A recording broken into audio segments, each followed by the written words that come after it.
Hello friends, कैसे हैं आप सब लोग। फ्रेंड्स, आज की वीडियो में हम एक स्टैटिस्टिक्स का मॉक टेस्ट करेंगे। इससे पहले हम अपने सेक्शन वाइज मॉक टेस्ट कर रहे थे, जिसमें अभी तक हमने जीके के 2 मॉक टेस्ट कर दिए हैं। साइंस का 1 मॉक टेस्ट हमने किया था और इसी मॉक टेस्ट की सीरीज़ को हम आगे कंटिन्यू करते हुए आज की वीडियो में स्टैटिस्टिक्स का मॉक टेस्ट करेंगे। जो जेकेएसएसबी फाइनेंस अकाउंट असिस्टेंट का सिलेबस है, उसमें टोटल 10 टॉपिक्स हैं इस सेक्शन में। तो इन्हीं 10 टॉपिक्स में से इन हर एक टॉपिक में से एक एक क्वेश्चन हमने इस मॉक टेस्ट में रखा है। तो टोटल 10 क्वेश्चंस हमसे एग्ज़ाम में इस सेक्शन से पूछे जाने हैं। तो इस वीडियो में भी टोटल 10 क्वेश्चंस हैं। तो चलिए स्टार्ट करते हैं हमारा स्टैटिस्टिक्स का मॉक टेस्ट 1। और इसमें सबसे पहला question, if A and B are not dependent and n is equals to 300, a is equals to 150, b is equals to 110, find the beta from the following. ये सारी वैल्यूज़ आपको given है। A and B not dependent है। N की value आपको given है 300, ए की value है 150 एंड बी की वैल्यू है 110। आपको फाइंड आउट करनी है वैल्यू ऑफ बीटा। तो जो बीटा की वैल्यू है वो हम निकाल सकते हैं बाय यूजिंग कंटिंजेंसी टेबल। अब ये कंटिंजेंसी टेबल क्या चीज़ है? ये एक ऐसा टेबल है जो रिलेशनशिप बताता है दो वेरिएबल्स या फिर दो एट्रीब्यूट्स के बीच में। अब एट्रीब्यूट्स क्या होते हैं? एट्रीब्यूट्स होते हैं कोई भी क्वालिटेटिव कैरेक्टरिस्टिक्स हैं, जैसे कि हॉनेस्टी है, एज है, हैबिट ऑफ स्मोकिंग है। इस तरह से कोई भी किसी की क्वालिटी है। तो ये कंटिंजेंसी टेबल रिलेशनशिप बताता है दो वेरिएबल्स के बीच में। इसे सबसे पहले कार्ल पियर्सन के द्वारा फर्स्ट टाइम यूज़ किया गया था। कार्ल पियर्सन ने इस कंटिंजेंसी टेबल को सबसे पहले यूज़ किया था। इसमें दो तरह के हमारे एट्रीब्यूट्स होते हैं, एक होता है पॉजिटिव एट्रीब्यूट और एक होता है हमारा नेगेटिव एट्रीब्यूट। पॉजिटिव एट्रीब्यूट में जो एट्रीब्यूट होता है उसकी प्रेजेंस होती है, यानी कि उसकी प्रेजेंस देखने को मिलती है, और इसमें एट्रीब्यूट की यानी कि क्वालिटी की एब्सेंस देखने को मिलती है। अब इसकी एग्जांपल क्या बन सकती है? जैसे कि लिटरेट है, यहाँ पे लिटरेट, और वहीं पे उसका नेगेटिव हो जाएगा यानी कि इलिटरेट। तो ये हमारा पॉजिटिव एट्रीब्यूट और नेगेटिव एट्रीब्यूट हो सकता है। पॉजिटिव एट्रीब्यूट्स को हम कैपिटल लेटर से रिप्रेजेंट करते हैं, जैसे कि कैपिटल ए, कैपिटल बी, और नेगेटिव एट्रीब्यूट्स को हम स्मॉल लेटर्स में रिप्रेजेंट करते हैं, या फिर हम ग्रीक लेटर से भी रिप्रेजेंट करते हैं, जैसे कि अल्फ़ा, बीटा एंड गामा। ठीक है, तो ये था हमारा पॉजिटिव एंड नेगेटिव एट्रीब्यूट्स। अब इस कंटिंजेंसी टेबल को यूज़ करके हम अपनी बीटा की वैल्यू कैसे निकालते हैं? तो हमारे पास इस तरह से कुछ एक कंटिंजेंसी टेबल होता। यहाँ पे हम अपने एट्रीब्यूट्स लिखते हैं, यहाँ पे ए, यहाँ पे अल्फ़ा और यहाँ पे टोटल। इसी तरह से नीचे यहाँ पे भी कॉलम्स आ जाएंगे हमारे पास। यहाँ पे हम लिखते हैं बी, बीटा, ठीक है, और यहाँ पे टोटल। अब आपने जब इस टॉपिक को पढ़ा होगा, आपको ये कंटिंजेंसी टेबल बनाना आता है। आप क्या करते हैं? सिर्फ इसमें मल्टीप्लाई करते जाते हैं। जैसे ए और बी की मल्टीप्लाई कर देंगे तो आ जाएगा ए बी। फिर सेम आपने रो की और कॉलम की मल्टीप्लाई करनी है, यहाँ पे आपका आ जाएगा ए और बीटा। जैसे आपने ए और बीटा की मल्टीप्लाई की तो आ गया ए बीटा। इसी तरह से यहाँ पे अल्फ़ा की और बी की मल्टीप्लाई हम करेंगे तो आ जाएगा अल्फ़ा बी, और सेम उसी तरह से अल्फ़ा और बीटा की मल्टीप्लाई करेंगे तो आ जाएगा अल्फ़ा बीटा। ठीक है, ये सारी वैल्यूज इसमें आ गई हैं। ये आ गया ए, नीचे यहाँ लिख देते हैं हम अल्फ़ा, और यहाँ पे सेम बी और यहाँ पे बीटा। ये हमारा बन जाता कंटिंजेंसी टेबल, और नीचे होता एन यानी कि पॉपुलेशन। अच्छा, यहाँ पे जो हमें वैल्यूज़ गिवन है, हमारे इस केस में हमें क्या क्या वैल्यूज़ गिवन है? यहाँ पे अगर हम बात करें, ए की वैल्यू हमें गिवन है यहाँ पे 150, उसी के साथ बी की वैल्यू हमें गिवन है 110, और यहाँ पे नीचे एन की वैल्यू गिवन है 300। ये आपकी एन की वैल्यू गिवन है, और बी की यहाँ पे हमें गिवन थी 110। तो यहाँ पे अगर हमें बीटा कैलकुलेट करना है तो हम कैसे कैलकुलेट कर सकते हैं? एन और बी को अगर हम माइनस कर दें, यानी कि इन दो वैल्यूज़ को अगर हम माइनस कर दें, क्योंकि ये दोनों इसका टोटल है, B plus beta is equals to N आ रहा है। तो अगर हमारे पास ये वाली वैल्यू बी की गिवन है, बीटा की कैलकुलेट करनी है, तो एन और बी को हम माइनस कर लेंगे, यानी कि 300 में से हम 110 माइनस कर देंगे तो आ जाएगा हमारे पास, हमारा आंसर आ जाएगा 190।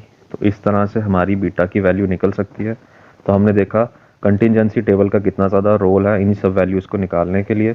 कोई भी वैल्यूज़ हमें निकालनी है, बस हमने ये टेबल ड्रा करना है और जो जो वैल्यूज़ गिवन होंगी वो पुट करनी है इसमें, और हमें टेबल से पता चल जाएगा कि हमने अपनी जो भी वैल्यू फाइंड करनी है वो किस तरह से निकालनी है। तो इस केस में हमने दोनों वैल्यूज़ को माइनस किया और हमारा बीटा निकल गया। तो फ्रेंड्स, इसका जो सही आंसर हमने कैलकुलेट किया वो आ रहा है हमारा ऑप्शन डी।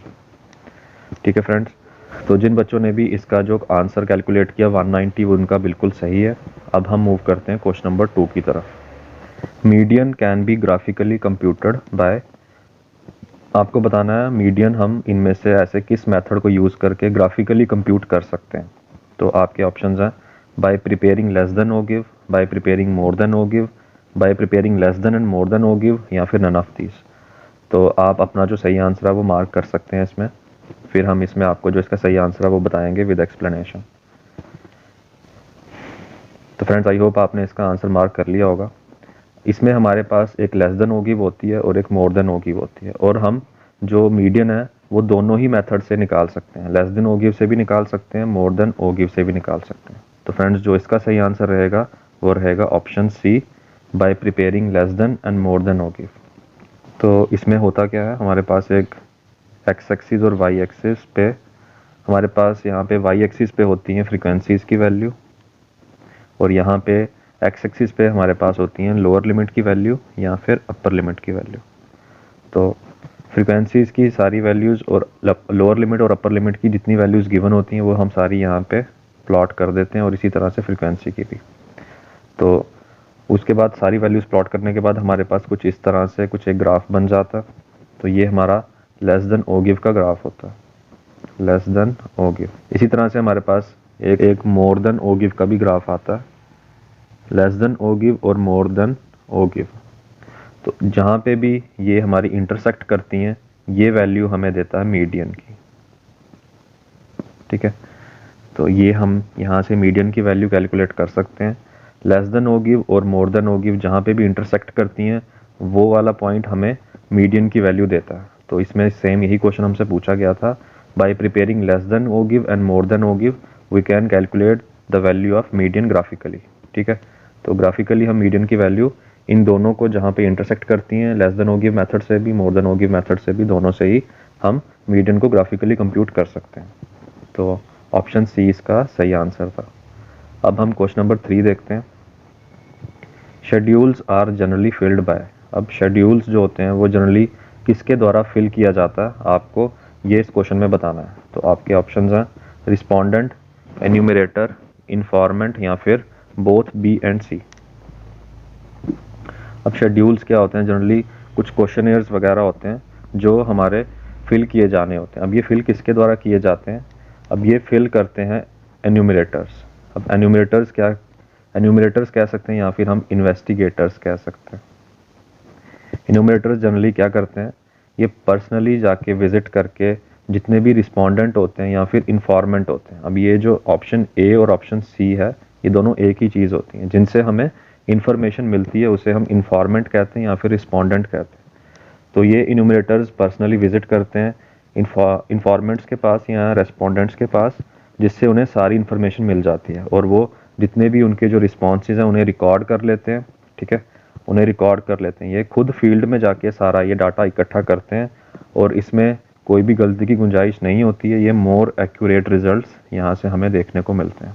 क्यों देखने को मिलते हैं, क्योंकि यहाँ पे डायरेक्ट इंटरेक्शन होती है इन्यूमरेटर्स की रिस्पोंडेंट्स के साथ, और ये जितने भी हमारे इलिटरेट रिस्पोंडेंट्स होंगे वहाँ से भी उनसे भी हमें डायरेक्ट एक्यूरेट रिजल्ट्स देखने को मिल सकता है। तो ये अच्छा मेथड है एक हमारा, शेड्यूल्स को जनरली फिल किया जाता है इन्यूमरेटर्स के द्वारा। तो इसका सही आंसर है friends option B. Now question number 4, which of the following is the weighted aggregative price index uses quantity in the current year as fixed weight. अब करंट ईयर का यहाँ पे आपने खास ध्यान रखना है, इनमें से ऐसा कौन सा weighted aggregative price index method है जिसमें क्वांटिटी में हम करंट ईयर को लेते हैं as fixed weight. Current year को हम किस मेथड में लेते हैं, हमारे पास एक पाशे मेथड भी है, लेस्पेयर मेथड है, फिशर मेथड है। आपको बताना हम करंट ईयर किस में लेते हैं।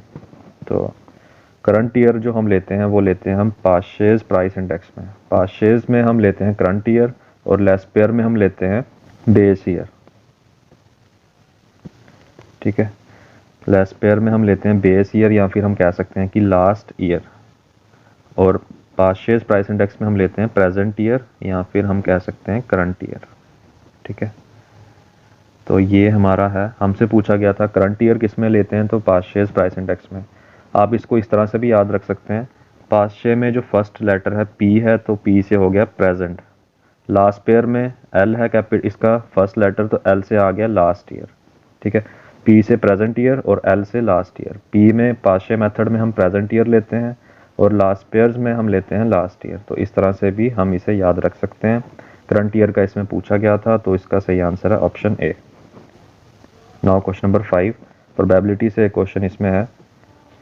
क्वेश्चन सिंपली है, एक बार रीड करते हैं। A bag has 3 red balls and 5 green balls. If we take a ball from the bag then what is the probability of getting red balls only. ये JKSSB के किसी एक पेपर में पूछा गया था, वहीं से हम इस क्वेश्चन को आपके लिए लेके आए हैं। तो सिंपल क्वेश्चन है, आप इसका आंसर डायरेक्टली कर सकते हैं।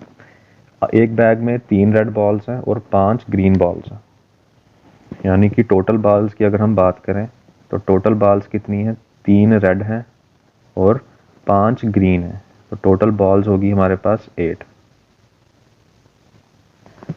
बॉल्स होगी हमारे पास टोटल। अब हमें किसकी प्रोबेबिलिटी निकालनी है, हमें निकालनी है प्रोबेबिलिटी रेड बॉल की। तो रेड बॉल की प्रोबेबिलिटी निकालनी होगी अगर हमें, तो प्रोबेबिलिटी हमें पता है हम किस तरह से निकालते हैं, favourable outcomes upon possible outcomes. तो हमारी कितने हमारी टोटल बॉल्स हैं इसमें, तो वो हैं 8, और रेड बॉल्स कितनी हैं अगर, तो रेड बॉल्स सिर्फ 3 हैं, तो इसका आंसर आ जाएगा 3/8, यानी कि ऑप्शन सी। तो ये था इसका सही आंसर। आई होप आप इन सभी क्वेश्चंस का आंसर साथ ही साथ मार्क कर रहे होंगे। अब हम देखते हैं question number 6। If the mode of 12, 16, 19, 16x 12, 16, 19, 12 is 16। अब उन्होंने क्या किया है इस क्वेश्चन में, ये सारी जो सीरीज दी है नंबर्स की, इसका आंसर मोड पहले ही बता दिया है। उन्होंने बता दिया कि इस पूरी सीरीज का जो मोड है वो 16 है। अब मोड होता क्या है, मोड होता है कि एक किसी सीरीज में जो एक टर्म है वो कितनी बार ज़्यादा जो रिपीट हो रही होती है वो हमारी मोड होती है। जैसे कि मान लो इसमें अगर 16 सबसे ज़्यादा बार आ रहा है, 16 अगर 5-6 बार आ रहा है, बाकी सारे 5 बार 4 बार, तो सबसे ज़्यादा 16 अगर इसमें 6 बार आ रहा है तो फिर 16 इसका हो जाता है मोड, ठीक है। तो इसी तरह से इस पूरी नंबर सीरीज में हमें 16 इसका मोड पहले ही गिवन है, और इसमें एक वैल्यू यहाँ पे मिस कर दी है, x कर दिया उसे, तो हमने बताना इस x की क्या वैल्यू होगी, ठीक है। तो देखते हैं इस नंबर सीरीज को थोड़ा सा एनालाइज करते हैं। इसमें देखते हैं कि कौन कौन सी टर्म सबसे ज़्यादा बार आ रही हैं। अच्छा, यहाँ पे 16 की अगर बात करें तो 1 2 3 बार 16 आ रहा है, और 12 की बात करें तो 1 2 और 12 भी 3 बार आ रहा है, बाकी सभी 2 बार आ रहे हैं। बट उन्होंने यहाँ पे इसका आंसर पहले ही बताया कि मोड की वैल्यू कितनी है 16, यानी कि 16 इस पूरी सीरीज में सबसे ज़्यादा बार आ रहा है। तो अगर 16 सबसे ज़्यादा बार आ रहा है तो यहाँ पे 16 3 बार आ रहा है। इस x की जगह पे हम 16 को रखेंगे तो 16 यहाँ पे बन जाएगा टोटल 4 टाइम्स, और जब 4 टाइम्स बनेगा तो ये बन जाएगा हमारा मोड। क्यों बनेगा, क्योंकि ये सबसे ज़्यादा बार रिपीट होगा, क्योंकि 12 तो 3 बार है, और जैसे ही हम इसमें x की वैल्यू 16 रखेंगे तो हमारा मोड बन जाएगा 16, मोड 16 बन जाएगा, क्योंकि वही हमें गिवन है, और ये टोटल 4 बार रिपीट करेगा। तो इसका जो फिर x का आंसर आएगा वो आएगा हमारा 16, ठीक है फ्रेंड्स। आई होप ये आपको समझ आ गया होगा। मोड होता है हमारा जो सबसे ज़्यादा बार जो वैल्यू रिपीट होती है, उसी को हम बोलते हैं मोड। मोड हमें पहले ही 16 गिवन था, तो हम अगर x की वैल्यू 16 रखेंगे तो 16 हमारा टोटल 4 बार आ जाएगा, और जिससे वो हमारा मोड बन जाएगा जैसे कि हमें गिवन है। तो इसलिए इसका जो सही आंसर है वो है option B. Now question number 7, classification of data on the basis of time period is called. अब टाइम पीरियड पे जो डाटा की क्लासिफिकेशन होती है उसे हम क्या बोलते हैं, तो आप अपना आंसर मार्क कर लीजिए इसमें। तो उसे हम कहते हैं ऑप्शन बी, क्रोनोलॉजिकल क्लासिफिकेशन। अब हमारे पास जो स्टैटिस्टिकल क्लासिफिकेशन या स्टैटिस्टिकल सीरीज होती है वो टोटल 2 टाइप्स में डिवाइडेड होती है, कैरेक्टरिस्टिक्स और कंस्ट्रक्टिव। कैरेक्टरिस्टिक्स में हमें टोटल 4 टाइप्स और देखने को मिलती हैं। एक होती है हमारी टाइम सीरीज पे बेस्ड क्लासिफिकेशन, जो हमसे इसमें पूछा गया टाइम पीरियड पे बेस्ड टाइम सीरीज। एक होती है स्पेशियल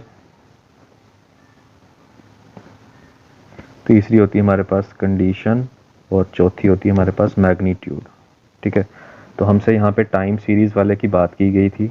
टाइम सीरीज़ में हमारी जितनी भी जो डाटा को रिप्रेजेंट करते हैं वो हम क्रोनोलॉजिकल सीरीज़ में करते हैं, तो इसलिए इसे क्रोनोलॉजिकल क्लासिफिकेशन कहते हैं। ये चीज़ें आपने पढ़ी भी होंगी स्टैटिस्टिक्स में।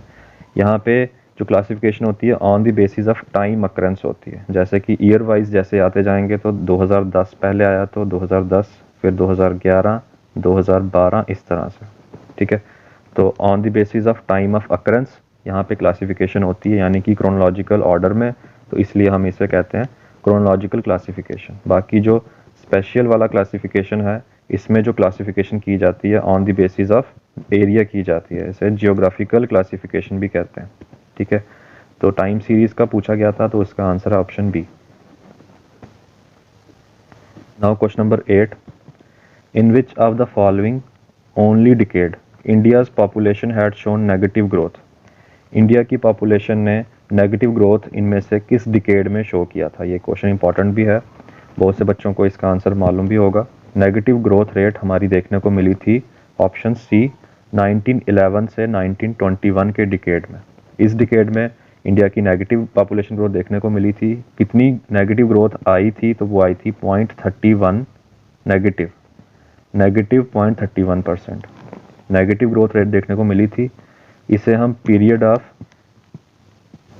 स्टैग्नेट भी कहते हैं, period of stagnate.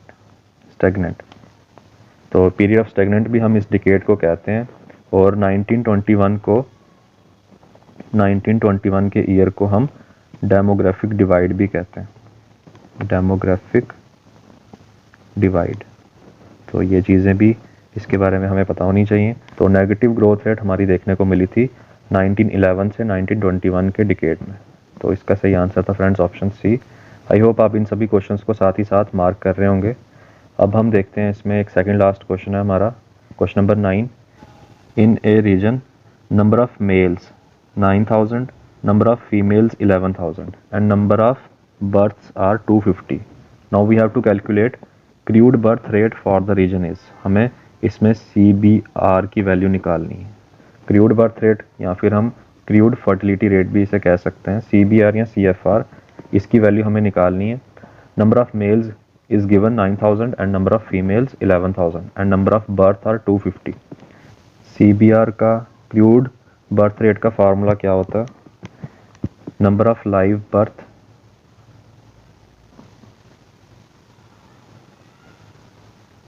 Upon total population.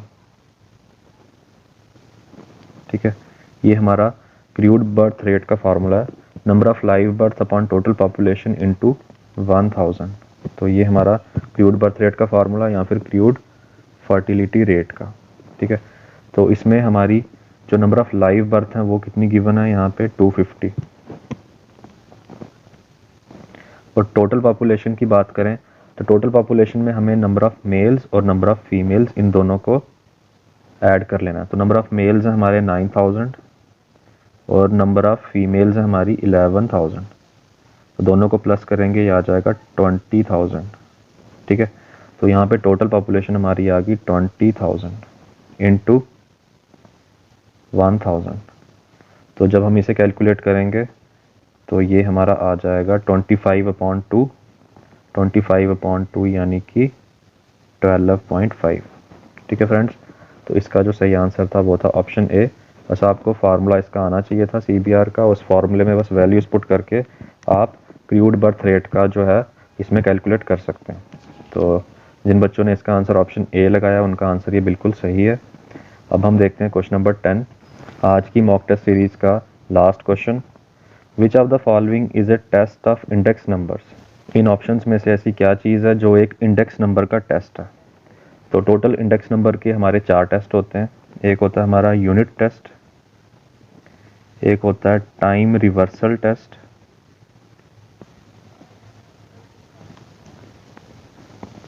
तीसरा हमारे पास होता है फैक्टर रिवर्सल टेस्ट और चौथा हमारे पास होता है सर्कुलर टेस्ट। तो ये 4 तरह के हमारे इंडेक्स के टेस्ट होते हैं।